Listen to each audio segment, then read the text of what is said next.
અમદાવાદના જૂનાવાડા વિસ્તારમાં આવેલા ઓડના ટેકરા પાસે એક મહિલાની હત્યા થતાં જ ચકચાર મચી ગઈ છે।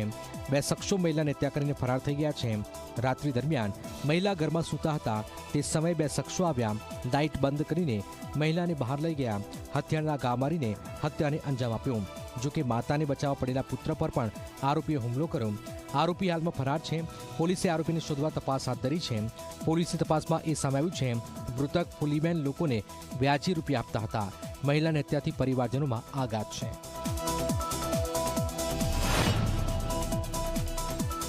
બે વાગે લાઇટ બંધ થઈ હતી, પછી મને મારા મમ્મીનો પગની ઝાંઝરનો અવાજ આવ્યો હતો।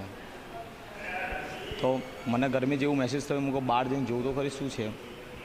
તો મેં બહાર જઈને જોયા તો બે છોકરા હતા, એ મારા મમ્મીને પકડીને નીચે બેઠા હતા ને ઘા મારતા હતા પેટમાં।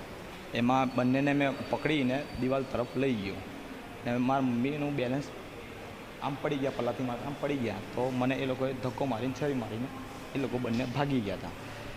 એટલામાં એ બંને અનનોન પર્સન હતા, મેં જોયા નથી કે મારે કોઈના જોડે દુશ્મન નથી, કોઈ જ નથી સર। મારું ડેલીનું રૂટિન છે બસ। આ બાબતે વાડજ પોલીસ સ્ટેશનમાં જાણ થતાં વાડજ પોલીસ દ્વારા તાત્કાલિક સિવિલ હોસ્પિટલમાં તેમને ઇન્ક્વેસ્ટ પંચનામું કરી અને એમનું પોસ્ટમોર્ટમ કરાવેલ છે। આ કામના જે મરણ જનાર ફુલીબેન જે છે એ ક્યારેક નાનું મોટું વ્યાજનું પણ કરતા હોવાની હકીકત ખાનગી રીતે જાણવા મળેલ છે।